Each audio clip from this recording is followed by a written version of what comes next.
Assalamualaikum. Anda sedang menyaksikan Hello Doktor bersama dengan saya Adrana Adnan, dan seperti biasalah di Hello Doktor kita akan membincangkan topik-topik kesihatan, isu-isu dan masalah kesihatan di negara kita dan juga di sekeliling kita. Dan kali ini untuk episod hari ini kita akan membincangkan mengenai banyak lemak. Satu topik yang tidak asing lagi di kalangan rakyat Malaysia, dan mungkin kita nak lebih mengetahui dengan lebih terperinci dari segi apa itu lemak, apa itu kolesterol dan perbezaan antara dua ini, lemak dan kolesterol. Dan saya semestinya tidak bersendirian, bersama dengan saya seperti biasa adalah orang yang pakar, iaitu Dr. Gwei Swee Eun, iaitu Fellow Clinical Cardiology Institut Jantung Negara. Hello Doktor. Hai, selamat petang. Selamat petang Doktor. Sihat Doktor? Sihat. Okey, topik yang kita nak bincangkan ni topik yang selalulah kita dengar kan, perbualan dengan keluarga dan juga rakan-rakan pasal problem banyak lemak, rasa gemuk, rasa kurus, kolesterol dan sebagainya. Orang tua, orang muda semua pun merasai benda yang sama. Betul tak Doktor? Ya, betul. Masalah ini memang sebagai sangat umum di Malaysia dan di seluruh dunia. Betul. Semua orang bagi tahu lemak banyak, kolesterol tinggi, macam mana nak jadikan lebih baik, jaga kesihatan. Betul. Tapi mungkin sebagai permulaan bagi orang yang kurang tahu mengenai lemak dan juga kolesterol ni, mungkin Doktor boleh terangkan lemak itu. Lemak tu apa sebenarnya? Okey, so lemak itu dia sejenis bahan semula jadi. Dia bahan yang berminyak. So pada cuaca, pada suhu dia boleh jadi pejal pada room temperature, atau semasa dia sejuk dia boleh jadi macam pejal, tapi semasa dia panas dia boleh jadi macam cecair. Cecair, okey. So lemak ini dia lebih boleh ditemui pada haiwan, di mana dia di bawah lapisan kulit haiwan, atau di organ-organ haiwan juga. So lemak daripada tumbuhan pula dia ditemui pada batang tumbuhan, pada daun, pada biji benih tumbuhan juga. So contoh-contoh itu lemak haiwannya lemak daripada ayam, daging atau minyak sapi. Dan untuk minyak untuk daripada tumbuhan ialah daripada minyak sayuran, kelapa, minyak zaitun. Ya, ini ialah lemak-lemak yang semula jadi. Yang berminyak, ya betul. Tapi kalau dari segi untuk sayur-sayuran tu kiranya dia ekstrak lah. Ya betul. Bukan kalau secara natural kita ambil begitu saja. Ya, dia diekstrak daripada tumbuh-tumbuhan, bergantung daripada batang, daun atau biji benih tumbuhan itu. Ya. Boleh mengandungi lemak. Ya betul. Mungkin ramai orang tak tahu sayur-sayuran pun ada lemak juga. Ya betul. Okey, tapi mungkin Doktor boleh kongsikan mengenai kolesterol pula. Okey, so kolesterol itu dia dihasilkan dalam badan haiwan. Dia normally dua sumber utama pada kolesterol ialah daripada pemakanan, satu lagi daripada penghasilan daripada hati semua haiwan juga. Okey. So kolesterol itu dia sejenis bahan hasilan. Kolesterol ini dia berperanan untuk membentuk sel-sel kehidupan. Dan dia juga sangat penting untuk menghasilkan vitamin D dengan hormon untuk keseimbangan dengan untuk proses badan lah. Ya. Okey, itu specifically untuk kolesterol. Ya, betul. Okey, tapi bagi orang yang kurang faham ataupun kadang-kadang keliru dengan lemak dengan kolesterol ni, mereka kadang-kadang samakan ataupun tak tahu perbezaan mereka. Mungkin Doktor boleh kongsikan. Okey, so untuk ini lemak dengan kolesterol, mereka adalah berkaitan. Tapi dia dua jenis. Satu ialah sumber dan satu itu daripada badan, yang di mana badan akan proses apa yang kita makan dan juga akan keluarkan kolesterol dari segi hati sendiri. So lemak itu bolehlah kita bagi tahu secara semula jadi, dia boleh ditemui pada haiwan atau tumbuhan.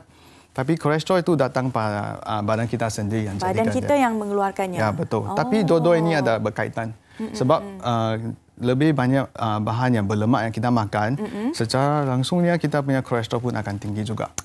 Ya, dia berkaitan, tapi bukan secara dia bukan bersamaan, tapi berkaitan. Berkaitan. Ya, satu diri kita sendiri yang produce, satu lagi sumber dari luar. Bila dari luar masuk ke dalam badan kita, kita pun produce kolesterol. Betul.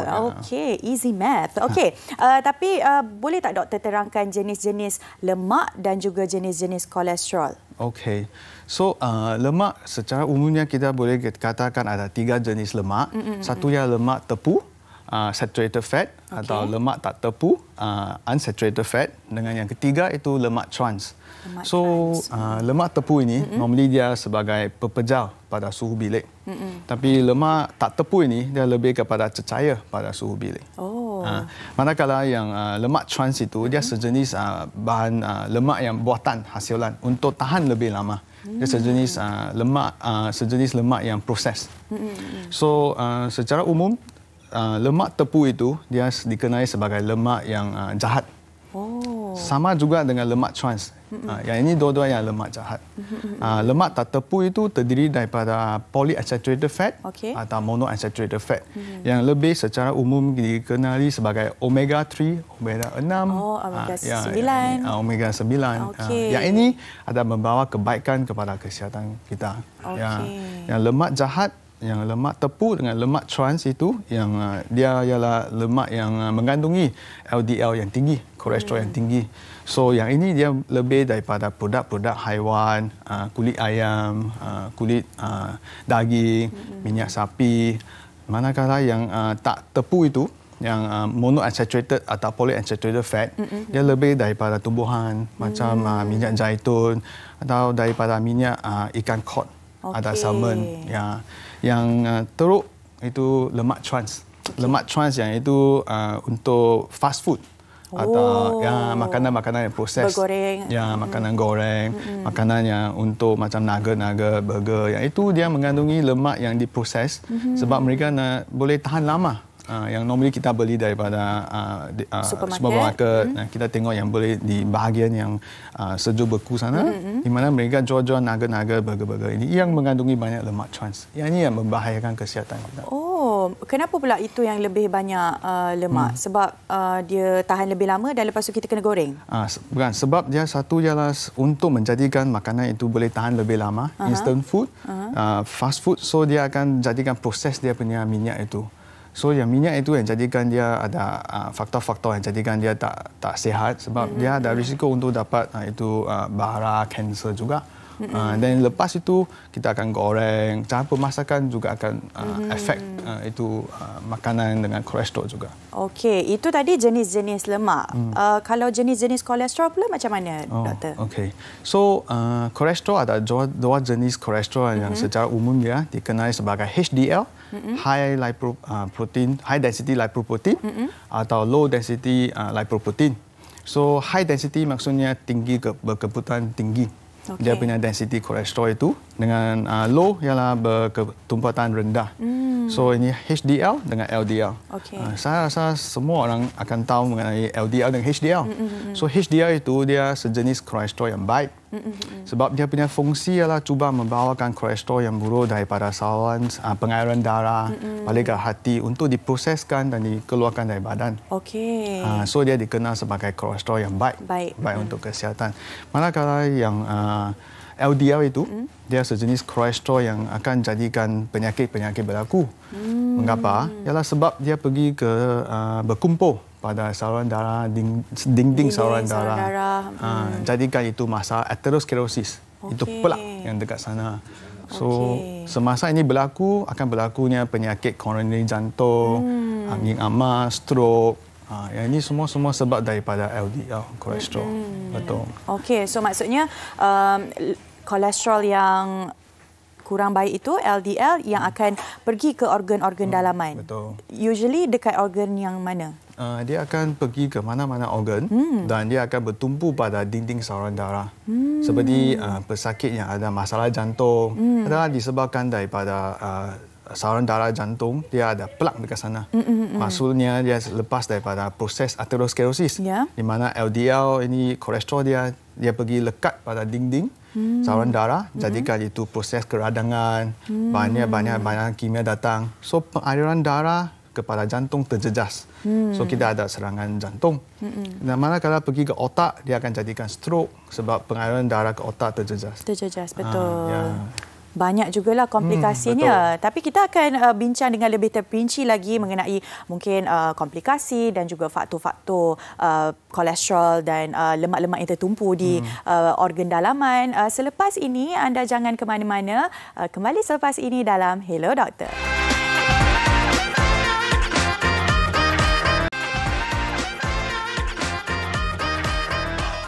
kembali dalam Hello Doktor dan hari ini kita membincangkan topik banyak lemak dan bersama dengan saya Dr. Gway Swee Eun, seorang fellow clinical cardiology di Institut Jantung Negara. Okey doktor, tadi kita dah bincangkan apa itu lemak, apa itu kolesterol, perbezaannya, tapi mungkin saya nak tahu dari segi lemak baik dan juga lemak jahat. Tadi doktor ada sebutkan apa definisi lemak baik dan juga lemak jahat tu? Okey, so lemak baik itu maksudnya dia tak akan menjadikan memudaratkan kesihatan kita. So normally lemak baik itu lemak yang tak tepu. Yang tadi saya bagi tahu lemak tak tepu boleh terdiri daripada monounsaturated fat atau polyunsaturated fat. So lemak yang baik ini dia akan mengurangkan risiko penyakit kardiovaskular dan juga mengurangkan keradangan. Dan setengah-setengah pun berpendapat bahawa ini minyak yang tak tepu ini dia akan ada kebaikan untuk pesakit yang ada kemurungan, depression atau pesakit ada Parkinson disease juga. Manakala yang lemak yang jahat terdiri pada lemak tepu. Dia lebih kepada pepejal pada suhu macam ini dan dia terdiri daripada sumber-sumber haiwan. So dia boleh didapati di lapisan bawah kulit atau dia boleh didapati daripada organ-organ haiwan. So lemak yang tepu ini, saturated fat ini yang ada tinggi kolesterol LDL, yang kolesterol yang tak baik. So dari sebab lemak-lemak tepu ini yang jadikan kolesterol yang tinggi LDL-nya, so dia boleh jadikan penyakit macam kardiovaskular yang tinggi, jadikan angin emas, stroke, jadikan proses sebab semua ini proses adalah sebab ini LDL yang daripada lemak tepu ini dia boleh jadikan LDL di badan tinggi dan jadikan saluran darah jadi sempit akibat daripada proses aterosklerosis. So semasa saluran darah dia jadi sempit, pengaliran darah kepada organ-organ akan terjejas. So dan itulah sebabkan kita ada serangan jantung, ada pesakit yang dapat stroke atau setengah-setengah pesakit yang tiba-tiba hilang deria dekat kaki atau rasa macam kaki semasa jalan sangat sakit. Sebab pengaliran darah ke kaki terjejas sebab itu saluran darah jadi sempit sebab daripada kolesterol akibat daripada pemakanan-makanan yang tinggi lemak tepu ini. Okey, tapi dari segi lemak baik tu fungsinya apa doktor? Lemak yang baik itu sebab dia ada banyak monounsaturated fat dengan ini polyunsaturated fat. Setengah-setengah lemak ini tak dapat dihasilkan daripada badan kita. So kita dapatkan lemak-lemak yang baik ini, polyunsaturated fat ini daripada makanan-makanan macam minyak zaitun atau daripada minyak ikan kod. So yang lemak-lemak yang polyunsaturated fat ini dia actually dia boleh tolong kesihatan kita sebab dia akan mengurangkan LDL dekat badan dan setengah-setengah pendapat bahawa kolesterol yang unsaturated fat ini, lemak unsaturated fat ini, dia boleh kurangkan keradangan berlaku. Jadi yang ini dia mempunyai benefit atau manfaat kepada kita di mana dia kurangkan risiko dapatkan penyakit kardiovaskular akibat daripada saluran darah yang sempit. Okey. Tapi doktor, dari segi faktor-faktor yang boleh menghasilkan lemak baik dan juga lemak jahat ni apa doktor? Secara umumnya normally lemak jahat ini akibat daripada kita pemilihan pemakanan yang tak begitu sihat. So dengan cara kita memilih makanan, dia akan mempengaruhi lemak yang baik atau lemak yang jahat. Jika kita banyak ambil makanan yang lemak tepu atau makanan lemak trans di mana instant food itu fast food untuk kesenangan sebab semua orang pun sibuk dengan kehidupan harian. Semua nak makan fast food juga. So fast food dia memang dia taste dia sangat baik, sangat lazat, tapi sebab dia diproses daripada lemak-lemak yang bukan semula jadi, so dia ada membawakan kesan-kesan sampingan kepada kesihatan kita. So jika kita pemilihan makanan yang lebih sihat dan makanan yang lebih daripada lemak yang tak tepu, polyunsaturated fat atau makanan yang produk yang rendah lemak atau tak ada lemak, dan yang itu ada lebih baik untuk kepentingan kesihatan kita juga. So, apa faktor yang boleh menyebabkan lemak baik atau lemak jahat juga bergantung kepada cara pemasakan atau cara pengendalian makanan tersebut. Jika kita kerap makan yang bergoreng atau yang reheat itu, fast food itu, tentu akan jadikan lemak-lemak yang tak baik. So, cara-cara pemasakan juga penting. Seperti cara rebus, kukus atau panggang. Yang ini adalah lebih baik sebab dia tak melibatkan penggunaan banyak minyak. Betul. Atau lemak. Okey, tapi dari segi tadi kita dah cakap mengenai lemak baik dan juga lemak jahat. Kolesterol baik dan juga kolesterol jahat ni bagaimana pula? Apa fungsinya? Okey, so ada dua jenis kolesterol. So kolesterol dia secara umumnya dihasilkan oleh badan juga daripada pemakanan. So yang kolesterol ini dia penting sebab dia membentuk dinding sel. Salah satu faktor dia membentuk dinding sel dan dia juga penting untuk dalam penghasilan hormon, untuk penghasilan vitamin D. So kolesterol yang baik itu dikenal sebagai HDL. Dia akan membantu mengurangkan kolesterol pada saluran pengaliran darah, di mana dia bertanggungjawab untuk keluarkan kolesterol buruk pergi ke hati untuk diproses dan keluar daripada badan. Okay. Tapi yang LDL pula, yang kolesterol yang jahat itu, dia akan pergi melekat pada saluran darah dinding, jadikan inflamasi dan lama-kelamaan itu proses aterosklerosis berlaku di mana pengaliran darah kepada organ-organ badan kita terjejas. Jika terjejas ke bahagian jantung, dia akan jadikan serangan jantung. Betul. Jika dia punya pengaliran darah tiba-tiba ke otak terjejas, dia akan jadikan itu angin amah atau stroke. Dan setengah-setengah pesakit semasa sudah lama-kelamaan kolesterol yang tinggi tak terkawal, pengaliran darah kepada kaki atau tangan akan terjejas sebab saluran darah yang sempit. Betul. Dan itu dia akan jadi hitam kepada tangan atau kaki. Ya. Yang itu juga sebab daripada penyakit yang sama dengan yang berlaku pada stroke atau berlaku pada serangan jantung. Okey, nampak kiranya kolesterol ini bukanlah penyakit yang biasa-biasa tapi boleh menjadi kritikal dan kronik. Ya, betul. Okey, tapi doktor, untuk kita mengelakkanlah penyakit kronik dan kritikal, situasi kritikal seperti itu, apa mungkin bagi pandangan doktor gaya hidup yang lebih baik ataupun pemakanan yang lebih baik untuk kita menentukan kadar kolesterol baik dan kolesterol jahat ni? Okey. So, kolesterol itu kita tak dapat lihat dari luar. Semua macam mana kita boleh tahu kolesterol kita pada tahap yang baik atau pada tahap yang sangat tak baik untuk kesihatan ialah hanya melalui daripada ujian darah. Lemak kita boleh tengok dari luar menerusi badan.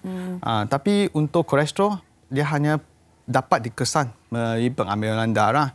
So normally kita akan minta semua orang pergi buat pemeriksaan kesihatan atau ambil darah secara berkala untuk tengok tahap kolesterol, bacaan kolesterol dia macam mana. Sebab jika bacaan kolesterol yang teruk, yang LDL yang tinggi, itu secara berpanjangan akan membawa keburukan kepada kesihatan kita. Ya, betul. Okey. Tapi macam tadi doktor terangkan mengenai antara kesan-kesannya lah. Tapi dari segi makanan pula, pemakanan yang kita boleh ambil? Ya, so faktor-faktor yang akan mempengaruhi tahap kolesterol dekat badan ialah melalui amalan gaya hidup. So dengan pemilihan makanan yang lebih bijak, maksudnya kita normally sebelum beli sesuatu kita akan membuat kajian, tengok apa-apa kandungan makanan itu, adakah dia lemak lebih daripada lemak tepu atau lemak yang tak tepu. So daripada mengetahui kandungan apa makanan yang kita beli, kita akan membuat pemilihan yang lebih bijak. Kita pilih makanan yang tak tepu dan cara penggantian makanan lepas itu pun memainkan peranan penting. So normally kita nasihatkan untuk makanan yang lebih kepada kukus, kepada panggang. Yang ini akan mempengaruhi apa hasil dia daripada apa yang kita makan. Selain daripada itu, rokok juga akan menaikkan kolesterol yang buruk. Dan akan menurunkan kolesterol baik, HDL. Dan ketiga yang paling penting ialah kita perlu bersenam. So setiap tambahan 4.5 kg badan akan menjadikan lebih 10 mg kolesterol dalam badan. Ya betul. Ini menarik kajian-kajian yang mereka ada tengok. Jika seseorang itu bertambah berat badan 4.5 kg, kolesterol akan bertambah 10 mg setiap hari. Seperti yang ada di kaca TV anda sekarang, itu dia. Ya, dan jika kita bersenam dapatkan kurangkan berat badan, sebanyak 15% LDL boleh dikurangkan jika berat badan turun 9 kg. 9 kg. Ya, Wow. betul. Okey, ini memberikan motivasilah untuk saya menurunkan lagi berat badan. Okey, tapi doktor, saya pasti orang dekat luar sana masih lagi ada mitos ataupun salah sangkalah mengenai lemak ini. Apa kata kita saksikan apa yang telah kita sediakan ini?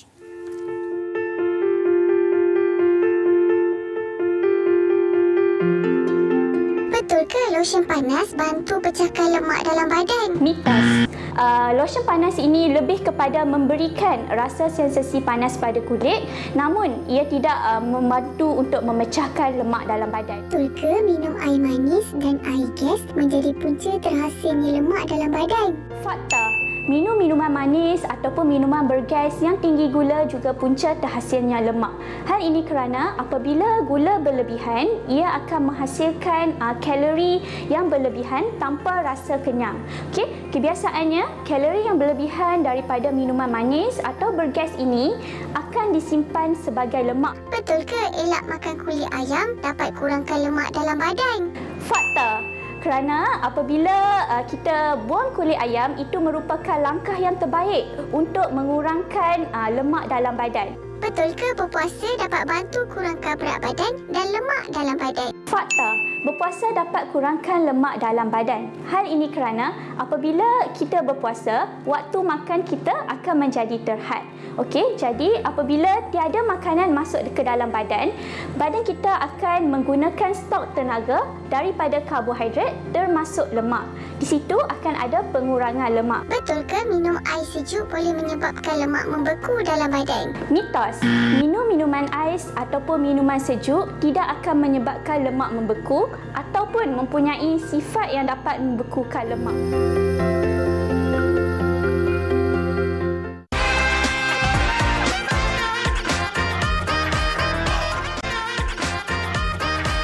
Kembali lagi bersama dengan saya Adrana Adnan di Hello Doktor, dan bersama dengan saya Dr. Grace Wee Eun membincangkan topik banyak lemak. Tadi kita dah berbincang mengenai kolesterol, lemak, jenis-jenisnya, kesan-kesannya. Tapi kita nak tahu kesan kalau lemak tu berlebihan sangat. Dan bagaimana pula kadar lemak yang tinggi ni boleh meningkatkan lagi risiko sesuatu penyakit terhadap seseorang individu tu, doktor. Okey.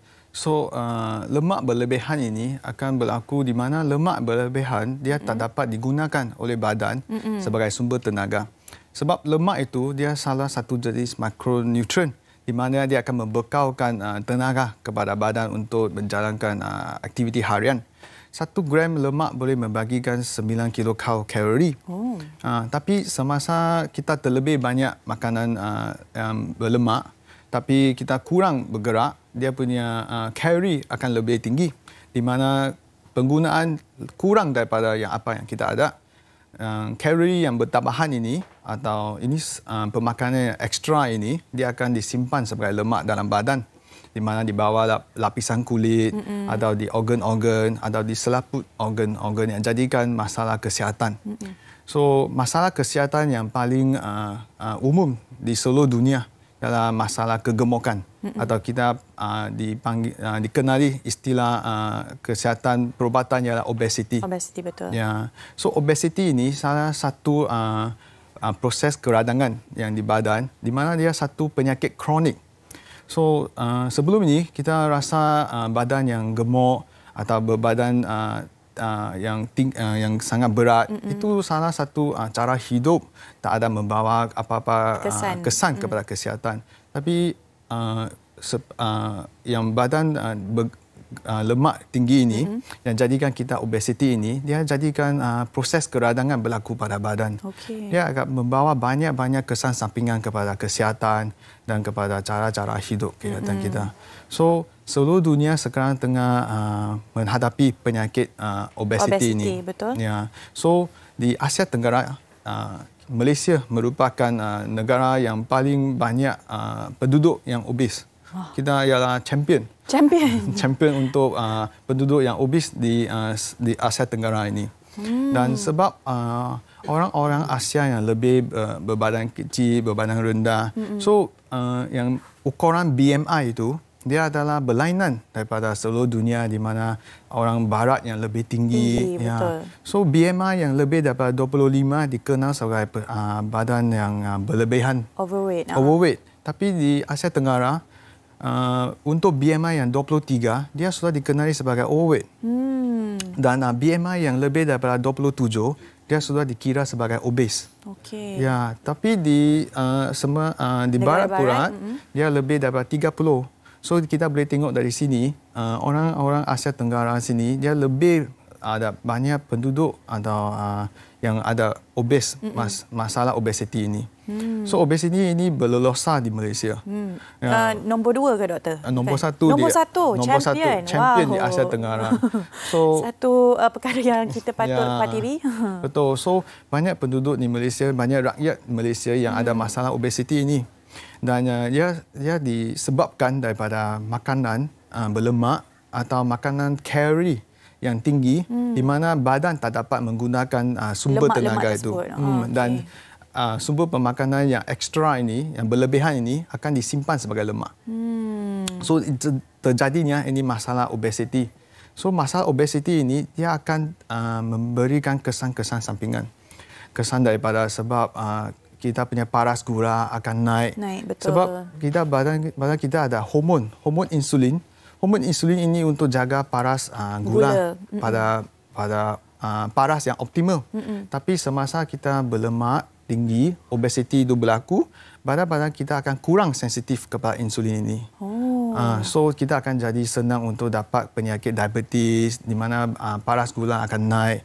Dan sebab kelebihan lemak ini membawakan kepada kolesterol yang buruk, dia jadikan penyakit-penyakit yang disebabkan aterosklerosis ini, di mana dia boleh jadikan serangan jantung, daripada angina stroke, ya. Dan berat badan yang tinggi sebab daripada lemak yang berlebihan ini akan jadikan kita senang bengah. Susah untuk buat aktiviti harian, cepat letih, dan kita mungkin sendi-sendi pun akan sakit juga, doktor. Sendi-sendi sakit juga. Yes, jadi sebenarnya kita ada laporan khas untuk seseorang individu ini nak berkongsi pengalaman beliau mengurangkan berat badan. Apa kata kita saksikan bingkisan yang telah kami sediakan?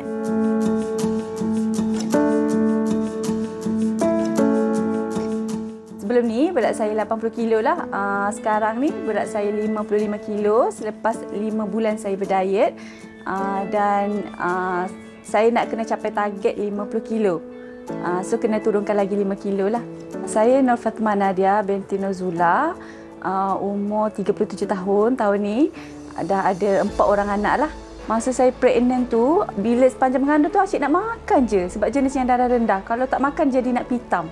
Saya rasa rendah diri, macam jumpa kawan semua cantik. Kita macam baru umur 30-an tapi rasa macam dah tua. Badan saya jenis yang kecil bawah. Jadi macam cepat sangat sakit dekat betis dengan tumit kan. Jadi nak solat susah. Lepas tu kalau kawan-kawan dah pusing 2 kali mall tu, kita dah mengah-mengah dah penat. Itulah jadi kita macam nekat lah nak turunkan berat badan. Diet saya ni diet cut sugar lah. Cut sugar. Tapi saya ambil nasi. Nasi pun orang anggap gula juga kan, sebab karbohidrat masuk dalam badan dia akan jadi gula kan. Nasi itu saya hadkan segenggam sehari. Waktu tengah hari je, sebab waktu tengah hari kan kita banyak aktiviti, jadi kita kena ambil jugalah untuk tenaga. Pagi dengan malam saya banyakkan makan protein dan sayur. Macam itulah, cuma kita pelbagaikan masakan lah supaya seronok, supaya sedap. Kita kena ada jadual makan supaya kita tak tersasar. Kalau kita tak ada jadual tu, kita macam nak makan apa, kan? Tak tahu nak makan apa. Tapi kalau ada jadual, jadi kita dah prepare dah kan. Kita punya tips tu kita kena makan sebelum lapar. Baru kita boleh stop ataupun kita tak menambah. Bila kita cut gula, terus hilang craving manis tu. Hilang terus ketagih kita nak makan, keinginan kita nak makan banyak-banyak tu tak ada kalau kita betul-betul cut gula. Awal-awal tu saya tak bersenam, sampai saya berat 55 baru saya start bersenam. Sebab saya jadi lapar kalau bersenam. Jadi saya tak boleh nak fokus diet. Saya fokus dulu, turunkan berat, lepas tu baru saya bersenam. Untuk siapa-siapa yang nak turunkan berat macam saya, first kali kita kena tahu dulu basic pasal pemakanan, kena ada ilmu juga. Kita kena buang semua alasan lah. Kalau contoh kita kerja, kita boleh bawa bekal. Kalau kita tak sempat masak, kita boleh prepare awal. Sebenarnya alasan ni banyak, tapi kalau kita nak, insya-Allah kita buat betul-betul. Itu dia pengalaman mengurangkan berat badan. Ada pelbagai cara, betul tak doktor? Betul. Dan kalau saya tengok tadi, cara yang individu tersebut lakukan, cara yang okeylah doktor kan? Betul. Kiranya cara yang selamat. Betul. Dan apa-apa pun kita perlu berusahalah kalau kita nak capai sesuatu berat badan kita yang ideal dan kita nak kurangkan lemak, dan especially kalau dah sampai menjejaskan aktiviti seharian kita sampai kaki sakit, betul tak doktor? Betul, ya. So tadi punya pengalaman yang Puan Nur Fatma itu sangat baik. Betul. Di mana dia tetapkan satu dia punya target untuk work against, so that dia tak akan tersasar daripada dia punya target. Dia kawal dari segi amalan makan, tukar dari segi ada bersenam, dan kita sangat gembira tengok dia punya kejayaan dia. Betul. Di mana dia punya jadi lebih sihat, tak mengada, dan sangat boleh menjalankan kehidupan harian dengan lebih baik. Betul. Beri kita motivasi untuk kita pun cuba untuk menjadi lebih sihat. Dan mungkin doktor boleh kongsikan juga, kalaulah kolesterol itu terlalu berlebihan di dalam badan kita, secara ringkasnya apa kesan-kesannya? Okey, so jika kolesterol yang buruk, yang LDL itu berlebihan semasa dikesan pada ujian darah, kolesterol LDL ini dia akan jadikan proses aterosklerosis tadi. So aterosklerosis ini selain daripada jadikan saluran darah lebih sempit sebab plak, dia jadikan plak itu, dia akan jadikan pengaliran darah dia tak lancar. Lama kelamaan tersumbat. So semasa plak ini tercedera atau semasa aktiviti harian yang lebih lasak, plak ini dia ada kemungkinan dia boleh terlepas atau pecah daripada saluran darah dinding. Ini yang jadikan kematian tertiba-tiba pada pesakit yang ada masalah coronary jantung. Okey. Ya, sebab semasa plak ini yang terpecah daripada saluran darah dinding, seluruh pengaliran darah kepada organ itu terjejas. Langsung tak ada darah ke organ itu. So organ itu dia menghadapi masalah pengaliran darah. Ya, dia tak ada makanan. Tertiba tak ada oksigen. Darah tak boleh mengalir ke seluruh tubuh. Yang boleh jadikan itu masalah macam serangan jantung besar atau serangan stroke yang boleh jadikan separa hemiparesis, tak boleh gerak langsung. So kolesterol buruk ini yang memang akan jadikan masalah-masalah kepada mana-mana bahagian badan, daripada otak, angin emas, daripada jantung, serangan jantung, kaki boleh jadikan itu kita panggil peripheral arterial disease, di mana kaki tak dapat makanan yang macam darah beroksigen tinggi, jadikan tangan-tangan itu dia rosak, gelap, dan betul, dia boleh kehilangan anggota itu kaki dia. Betul. Okey, baiklah doktor. Banyak lagi sebenarnya kita nak bincangkan bersama dengan doktor mengenai topik banyak lemak ini. Apa kata kita berhenti rehat seketika, kembali selepas ini, jangan ke mana-mana.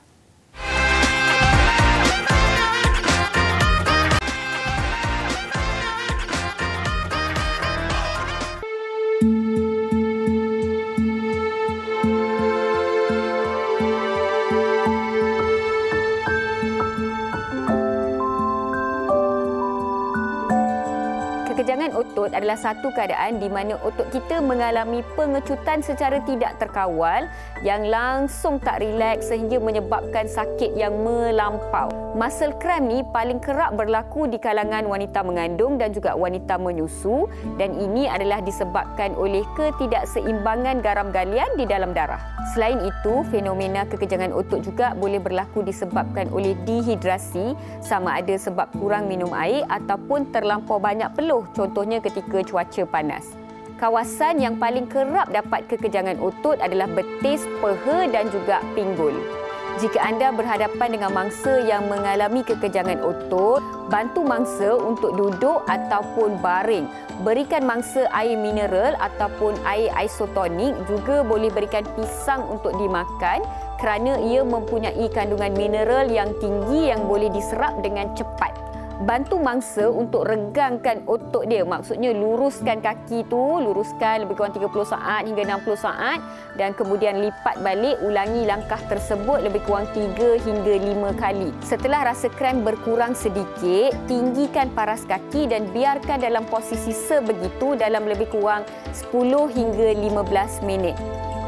Jika sakit telah berkurang, barulah letak warm pack untuk membantu meningkatkan pengedaran darah dan sekaligus kurangkan rasa kram.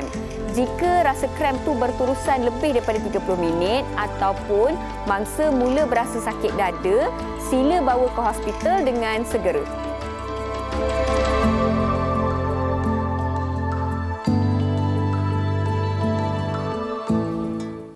Itu dia tips untuk menghadapi ataupun bagaimana kita nak mengatasi kekejangan otot, especially kepada mereka yang mungkin nak turunkan berat badan. Lepas tu sekarang ni aktif bersenam, itulah cara-caranya yang telah dikongsikan dalam Dr. in the House. Okey doktor, terakhir sekali lah, mungkin doktor boleh kongsikan rawatan dan juga pencegahan untuk mengelakkan pengumpulan kolesterol dan lemak di dalam organ dalaman kita. Okey. So, untuk pencegahan, kita nak amalkan cara hidup yang sihat, di mana kita perlu bersenam. So, Kementerian Kesihatan Malaysia ada keluarkan poster-poster yang bagi tahu berapa kerap kita perlu bersenam. So, secara umumnya, normally kita akan menasihatkan rakyat untuk bersenam sekurang-kurangnya 30 minit 5 kali seminggu, atau untuk aktiviti-aktiviti yang senaman yang berintensiti tinggi, di mana dia berlari atau berbasikal, yang itu kita dikira 20 minit dalam 3 kali seminggu. 3 kali seminggu. So sudah ada bukti-bukti dari daripada itu kajian-kajian yang dijalankan di seluruh dunia, di mana amalan senaman ini akan turunkan berat badan dan juga akan menurunkan kolesterol LDL yang buruk. Itu pertama. Yang kedua ialah daripada jangan merokok atau berhenti merokok, sebab mereka dapat kesan LDL kolesterol buruk yang lebih tinggi pada perokok berbanding dengan rakyat yang biasa. Yang ketiga, kita ada ubat-ubat untuk pesakit yang tinggi kolesterol. So ubat-ubat statin, ubat-ubat kolesterol yang dipanggil sebagai statin ini, dia bertujuan untuk mengurangkan paras kolesterol LDL. Dan jika target kolesterol yang kita nak itu tak dapat dicapai dengan guna ubat saja, kita ada rawatan-rawatan yang terbaru yang meliputi suntikan ubat. Ya, suntikan kolesterol ini juga bertujuan untuk membantu ubat yang makan untuk kurangkan kolesterol LDL. Betul. So, untuk pesakit yang ada masalah obesiti, yang mengalami kesukaran untuk menurunkan berat badan, kita juga ada ubat-ubat yang ada ciri-ciri untuk membantu menurunkan berat badan. Dan jika untuk pesakit sudah ada komplikasi obesiti, kita ada pembedahan yang untuk menolong mereka untuk kurangkan lemak ini. Tapi secara keseluruhannya kita perlu berdisiplin. Betul. Dan apa-apa pun kena datang dari diri individu itu sendiri, doktor. Dan mungkin nasihat terakhirlah dari doktor kepada penonton-penonton Hello Doktor. So, nasihat saya ialah mencegah itu lebih baik daripada mengubati. Betul. So, seperti yang tadi, kita tak dapat tengok kolesterol dari luaran. Kita hanya boleh tengok lemak saja. So, untuk kesan kolesterol yang tinggi, kita perlu menjalankan ujian kesihatan, pemeriksaan kesihatan dan untuk ambil darah, untuk tengok tahap kolesterol. Jika tahap kolesterol masih tinggi selepas makan ubat, kita perlu bagikan ubat yang lebih betul, lebih berkesan untuk dapatkan target-target kolesterol yang kita nak untuk mengurangkan risiko untuk dapat penyakit coronary jantung atau penyakit stroke ini semua yang akan memberikan kesan sampingan kepada pesakit dan juga penjaga juga. Betul. So yang lebih baik ialah kita bersenam untuk jadikan kesihatan yang lebih baik, boleh menjadikan kehidupan harian yang lebih sihat. Ya. So nasihat saya adalah membuatkan pemeriksaan kesihatan, mengambil darah untuk cek paras-paras gula, paras kolesterol, berkala dan juga jangan merokok. Untuk bersenam juga. Betul. Ya, dan kawal pemakanan itu sendiri. Baiklah doktor, terima kasih atas perkongsian doktor hari ini mengenai topik kita di Hello Doktor. Banyak lemak, banyak sebenarnya yang saya pelajari dan diharapkan penonton-penonton Hello Doktor juga dapat sedikit input daripada perbincangan kita hari ini. Terima kasih doktor. Terima kasih. Jadi kita bertemu lagi dalam Hello Doktor pada minggu hadapan. Jumpa lagi. Assalamualaikum. Saya Adrana Adnan. Bye.